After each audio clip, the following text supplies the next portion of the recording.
Hello, and welcome back to another episode of Behind the Walls of the World Psychiatric Hospitals.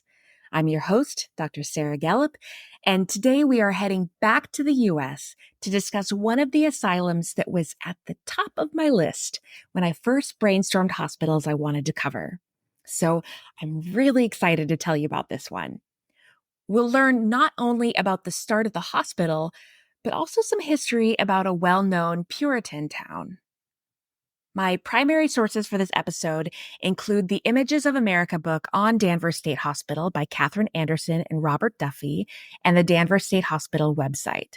All other sources will be listed at the end of the episode transcript. So for now, come on in and get comfortable as we go behind the walls of Danvers State Hospital. Today, when many people think of Danvers State Hospital in Massachusetts, they remember it as one of the most notorious asylums in history. Some people say it's haunted. Other people say it's cursed. And some people blame events that occurred long before the asylum ever opened. It all began in January 1692, when two young girls in Salem Village began convulsing and having fits and saying they were possessed by the devil. They had been playing a fortune-telling game at home, which also happened to be the home of Reverend Samuel Parris, who pastored the church in Salem Village. The Reverend could not believe that his daughter and niece could be possessed by Satan himself and in his home. He demanded to know who had hexed them. What followed was months of accusations by the girls and their friends of other members of the community. Outcasts at first, but then more integral members of society. One by one, the accused were tried and convicted of witchcraft and then hanged. In total, 19 men and women, including one 4-year-old girl, were hanged for witchcraft. One man, Giles Corey, was pressed to death by stones. And just an aside, because it's a common misconception, accused witches were not burned at the stake in Salem. They only did that in Europe. When discussing the Salem witch trials, there are two main locations that are discussed. Salem Village, where the alleged symptoms and accusations first began, and Salem Town, where the trials were held and executions carried out. Salem Village was home to Reverend Samuel Parris, where the two girls had reported playing with the devil, as well as the judge presiding over the trials, Judge John Hawthorne. Judge Hawthorne lived in a home high on a hill that overlooked Salem Village. It would later be called Hawthorne Hill. And another fun fact, writer Nathaniel Hawthorne was Judge Hawthorne's great-great-grandson. It's believed that Nathaniel Hawthorne, who spelled his name Hawth, added the W to distance himself from the evils perpetuated by his ancestor. Judge Hawthorne spelled his name Hath. Now, fast forward a few decades to 1752, and Salem Village was renamed Danvers after settler Danvers Osborne, and Salem Town simply became known as Salem. Fast forward again, 120 years to the 1870s. Hawthorne Hill was then owned by a farmer and Civil War veteran named Francis Dodge. He owned about 200 acres of land, the same site where Judge Hawthorne had lived almost 2 centuries earlier. Now, if you've been listening to the series up to this point, you may remember the general timeline surrounding the emergence of asylums in the U.S. If you're new to the show, here's a quick synopsis. Prior to the 1840s, anyone deemed a lunatic or mad or poor was locked up in jails. It was believed that they needed to be contained, so they were chained to poles, locked in cold jail cells, and treated very poorly. In 1841, schoolteacher Dorothea Dix visited the East Cambridge Jail in Massachusetts to give a Sunday school lesson. In doing so, she witnessed the inhumane conditions that people endured in these local jails. She made it her mission to improve conditions for the insane and poor. She traveled around the eastern United States, visiting almshouses, asylums, jails, and prisons, and meticulously documented the conditions she found there. She knew she would need to petition before Congress in order to effect any sort of change. Problem was, she couldn't attend a session of Congress because she was a woman. So she wrote a very powerful petition, gave it to a male friend of hers, and he read it on her behalf. It was decided that lunatic asylums were needed to care for the mentally ill. By 1848, the first Kirkbride-style asylum following the advocacy of Dorothea Dix was built in Trenton, New Jersey. Now, over the decades, more people were transferred from local jails to the lunatic asylums. By the 1860s in Massachusetts, there were 3 asylums already established. Worcester Asylum, which had opened in 1833, Taunton Asylum, which had opened in 1851, and Northampton Asylum, which had opened in 1856. In only 3 decades, each of these facilities had become overcrowded with inmates, as they were called, and it became clear that a 4th asylum needed to be built to accommodate them all. In 1863, Massachusetts established the Board of State Charities, which oversaw the project to add a new asylum. Unlike the others, they decided this one would be a Kirkbride asylum. These were facilities where the intention was curative, not custodial.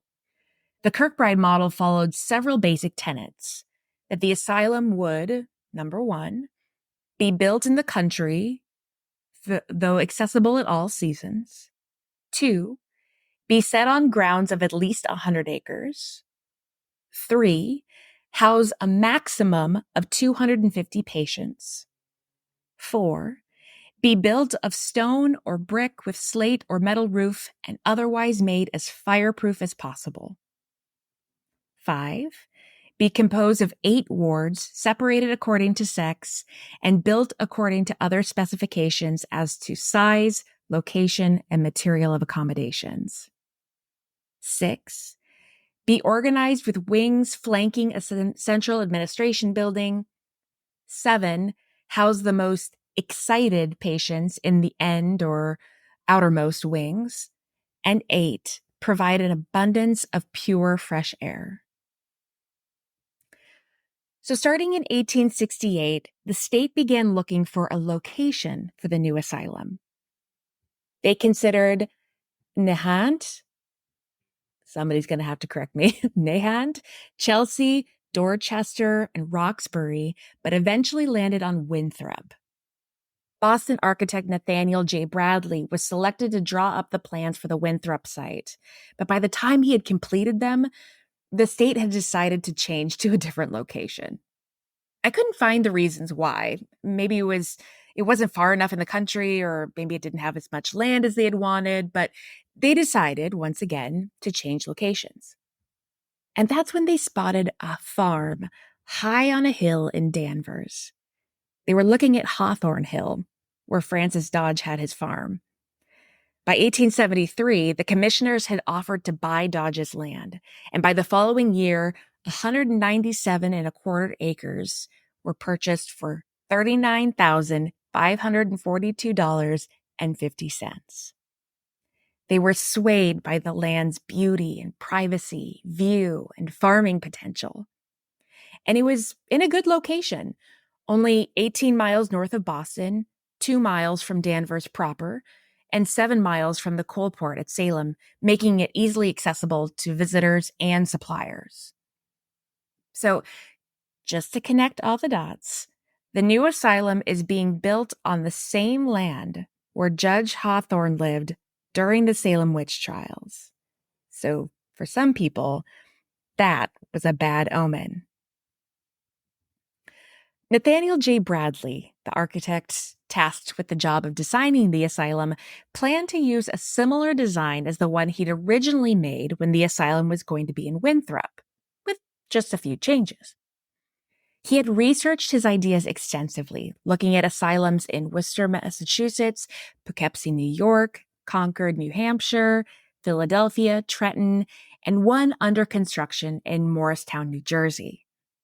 He not only examined their design, but sought to get an estimate of how much construction would cost.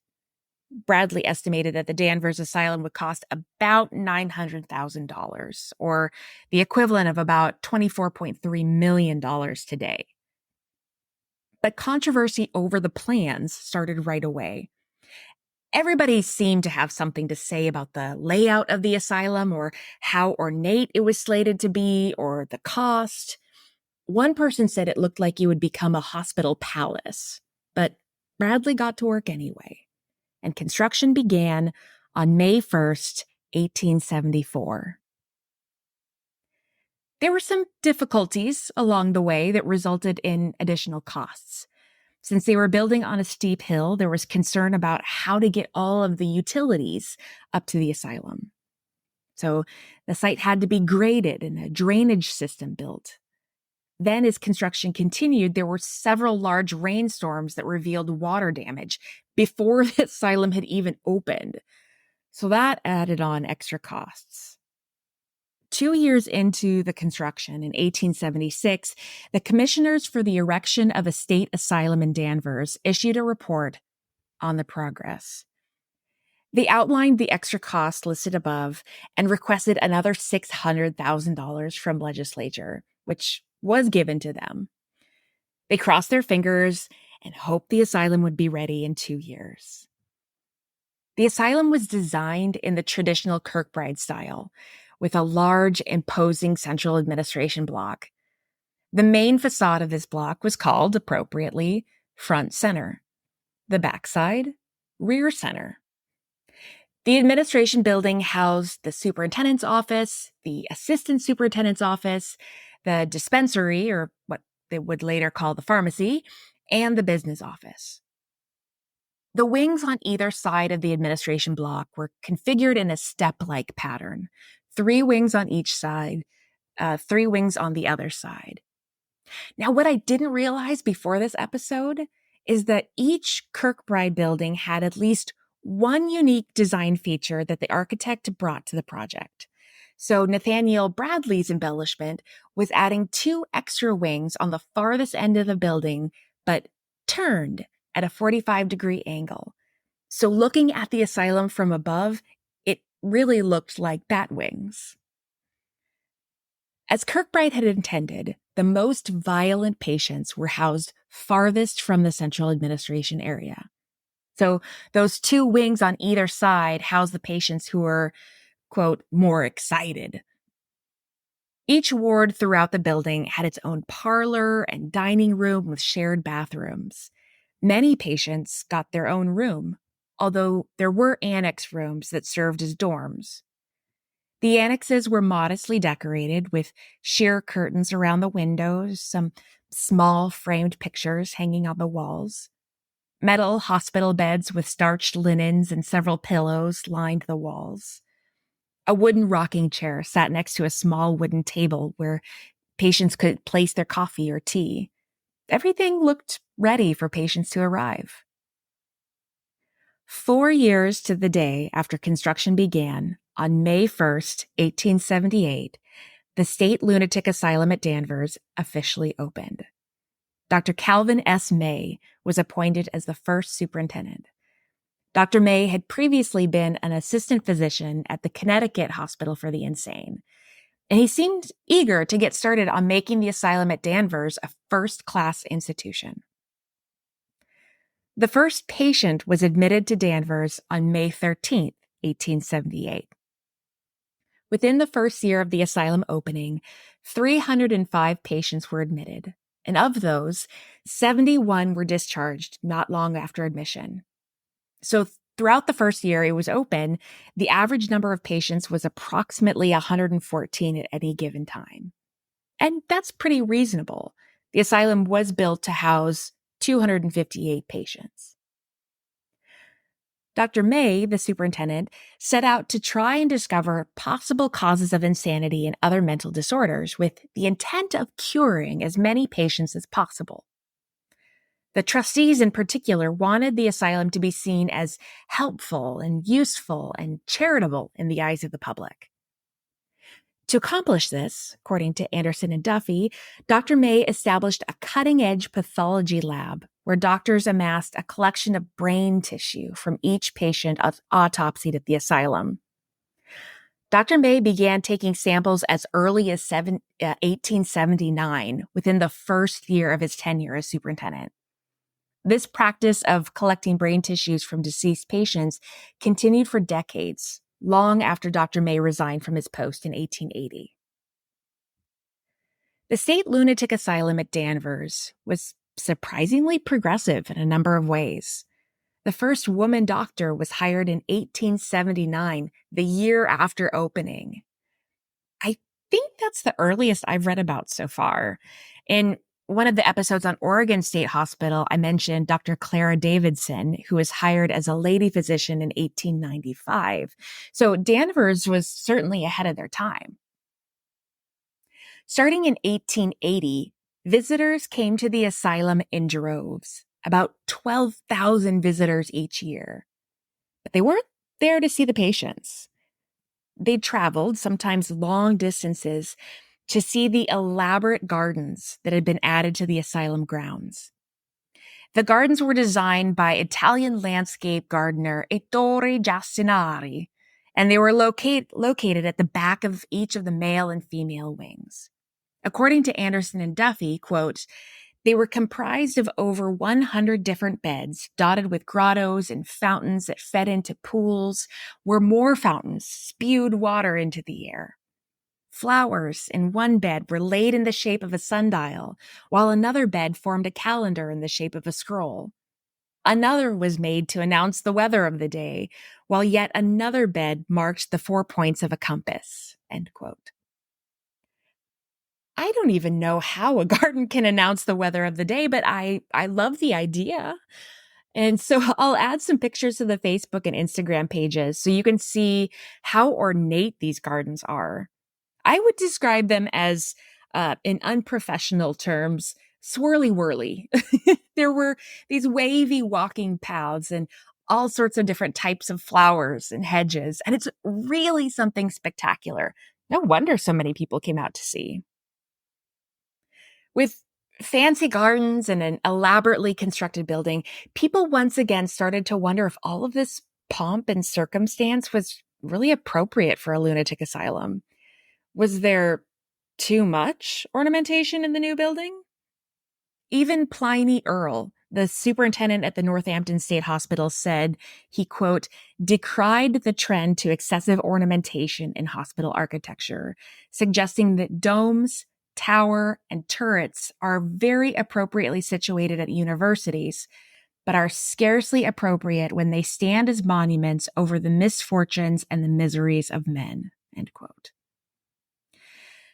And this brings up a question I don't have time to really get into, but it's important nonetheless. What do the mentally ill deserve for their places of treatment? Many critics of the time, not only at Danvers, but at other asylums around the world, said there was too much money and too much fanciness going into these facilities. And did the poor and mentally ill deserve to live in a building fancier than a mansion? For a while, at least, the asylum stood as a symbol of pride and progress and understanding and sanity. The elaborate architecture wasn't for the patients who lived there. It was representative of what others had accomplished. But we'd start to see, through the ways that patients were treated, what people believed they truly deserved. And we'll get back to that in a moment. 10 years after it opened in 1888, Dr. Charles Whitney Page became superintendent. Now, with absolutely no disrespect to Dr. Page, he looks a whole lot like a slightly younger Colonel Sanders. So perhaps between buckets of delicious chicken wings, Dr. Page set out to improve the pathology lab that Dr. May had started. It was Dr. Page that got the lab national recognition. He brought on a regular pathologist, Dr. William Leonard Worcester, in 1895 to examine the brain tissue of deceased patients. And once again, he showed progress by hiring women to be part of the laboratory staff. And this was practically unheard of at other institutions. Fortunately or unfortunately for Dr. Page, 61 patients died at the asylum in the first 4 months of his tenure. That's a lot. So, thinking about the hospitals where I've worked, there have generally only been a handful at most of deaths throughout the year. And most of those deaths have been expected because the patient was aging or very ill. There was a slight increase, of course, during the COVID-19 pandemic, but the number has declined again. 61 in 4 months is disturbing. 19 of those underwent postmortem examinations. Now, interestingly, Dr. Page and his team took such meticulous care of their slides of brain tissues that decades later, after at least 10 years after the original hospital building had been abandoned altogether, some original slides were discovered, and they were surprisingly well preserved, still in their original state, violet tinged and hand labeled. To his credit, Dr. Page wanted to limit the use of restraints and continue housing patients on open wards. He believed that this would help improve morale among patients and lead them toward restoration and sanity. Dr. Page also started a nursing school at the asylum in 1889. This would be the second nursing school in the state of Massachusetts. There was also a nurse's home built.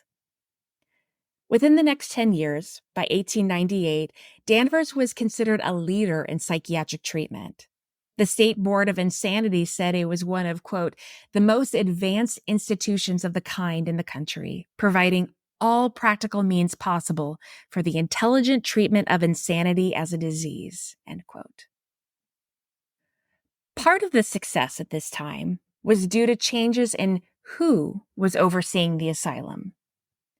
According to the Danvers State Hospital website, quote, as originally established, the Danvers Hospital was to be run by a resident superintendent appointed by an unpaid lay board of trustees chosen by the governor.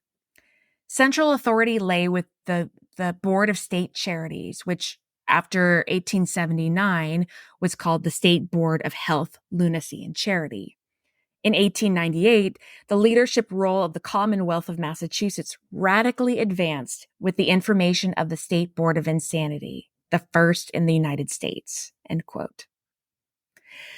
So this new piece of legislation made 3 primary changes to asylums. 1, it took the poor out of almshouses and put them under state control. Now, I can see the benefit of this because almshouses had very little, if any, oversight and regulation, so patient treatment was sketchy at best. 2, it introduced occupational therapy and social services. Now, I'm actually surprised it took this long to get occupational therapy introduced at Danvers because most asylums already had jobs available for patients even earlier on. And 3, it emphasized mental hygiene and called for professional training of nurses and attendants. We know that Danvers had already established a nursing school at this point, but I'm glad to see that legislation was being passed that called for regulated and consistent training. I cringe to think of what was taught by word of mouth in those early years of working at the asylums. Part of me wishes there were some sort of handbook left over from this time period about what was expected of attendants and nurses, but another part of me thinks I don't want to know. Patients at Danvers had various job opportunities that served as their primary mode of treatment. They worked on the farm and in greenhouses, repaired facilities, dug tunnels between buildings, and built small buildings like the slaughterhouse in 1917. They also made shoes and participated in other crafts and Montessori kindergarten exercises.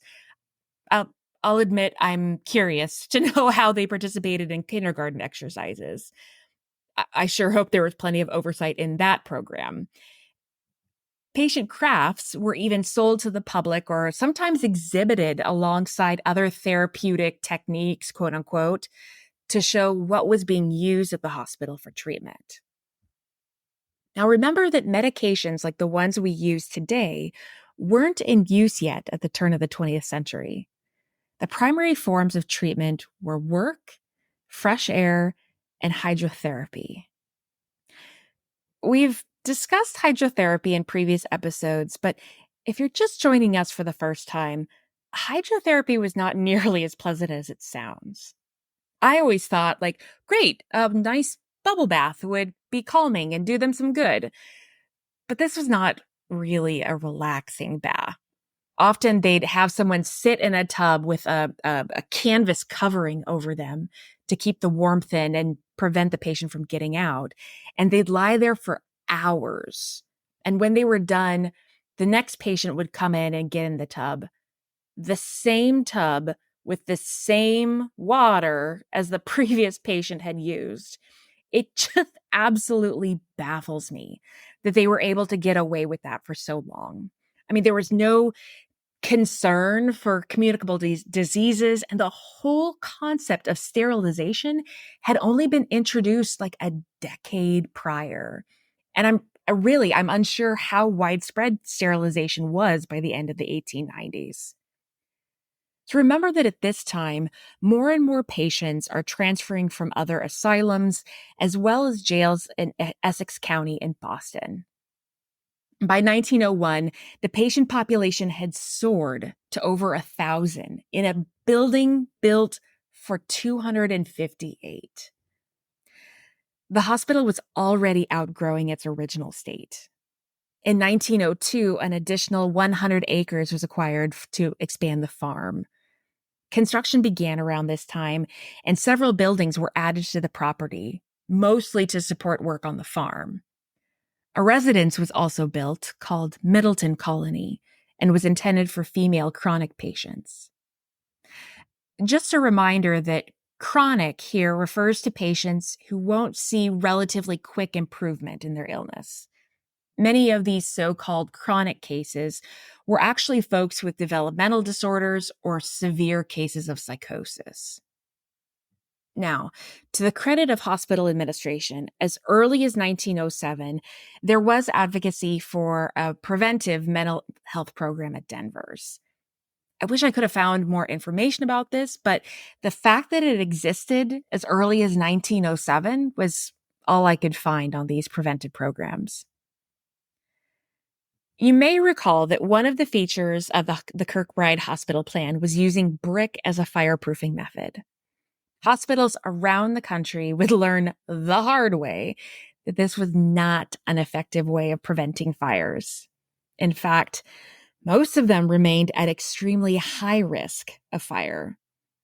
There were reports of small fires here and there over the years at Danvers, but in 1912, there was one fire that caused considerable amount of damage to a ventilation tower and a good portion of the roof.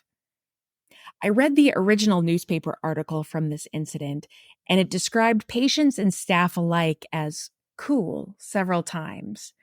The inmates remained cool during the fire, and at no time was a panic likely.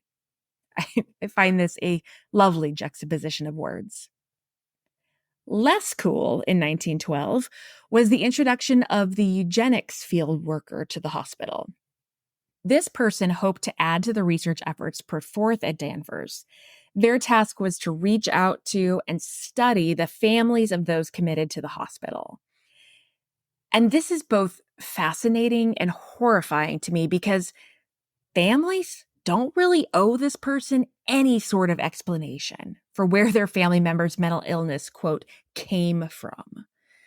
The eugenics researcher probably sold the idea as finding a way to improve society and progress and blah, blah, blah. I don't know. I read an article about the progress of eugenics from January 24th, 1912, the same day as the fire, interestingly. And it used a common fear-mongering tactic of saying that more and more physically, mentally, and morally weak people were present in society. So it was important that certain groups preserve strong bloodlines. It's really quite gross. Of course, we know that physical, mental, and most definitely moral weakness is subjective. And my issue is forcing sterilization based upon those subjective beliefs. We've discussed this too in previous episodes, that a family member's infidelity or quote loose morals could possibly result in someone being sterilized. So the hospitalized person may not have even committed the so-called sins and still be punished for them. Anyway, I could rant about this for a long time, but I won't. As an aside, right next to this really painful article on eugenics was one little line that read, quote, Mr. and Mrs. John Jacob Astor called for Europe today on the Olympic, end quote. And as you may know, only 3 months later, in April 1912, the couple would set sail from Europe on the Titanic, but only Mrs. Astor would make it back to New York. And you know what? On that strange little note, I think I'm going to pause the history of Danvers State Hospital. I hope to finish the history of the hospital next week, but I think this is a good place to stop because we're quickly approaching the new and, dare I say, alternative treatments for mental illness.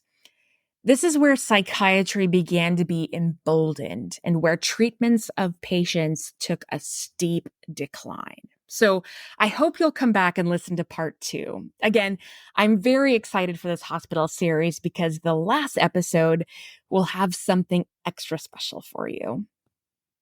As always, thank you so much for listening. If you're new to the show, welcome. Thank you for being here. I encourage you to rate, review, and subscribe wherever you're listening, but extra bonus points if you rate and review on Apple Podcasts. I know I've mentioned it before, but I'm basically a one-man band for this show. So I rely on you to share the show with others and to interact with the show wherever you're listening so that others have an easier time finding it. Now, I also promise I haven't forgotten about our Patreon page. Yes, we have a Patreon page, and I have recordings lined up to post there. I also hope to post our regular episodes ad-free on that page as well.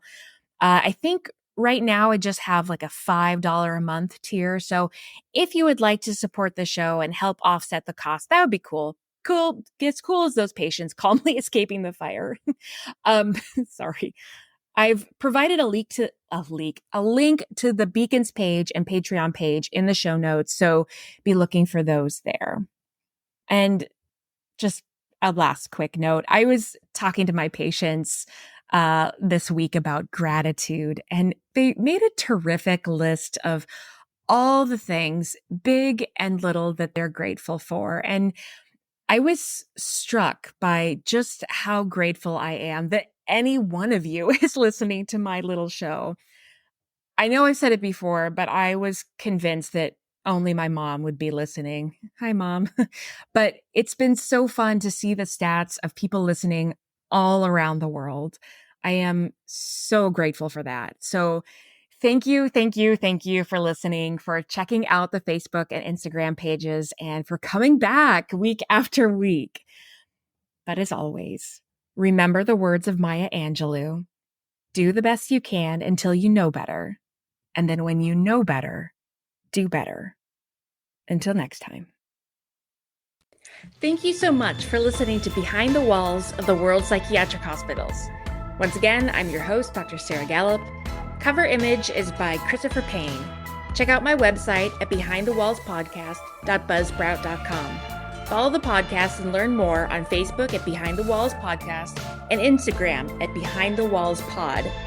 For questions or recommendations, email me at behindthewallspodcast@gmail.com.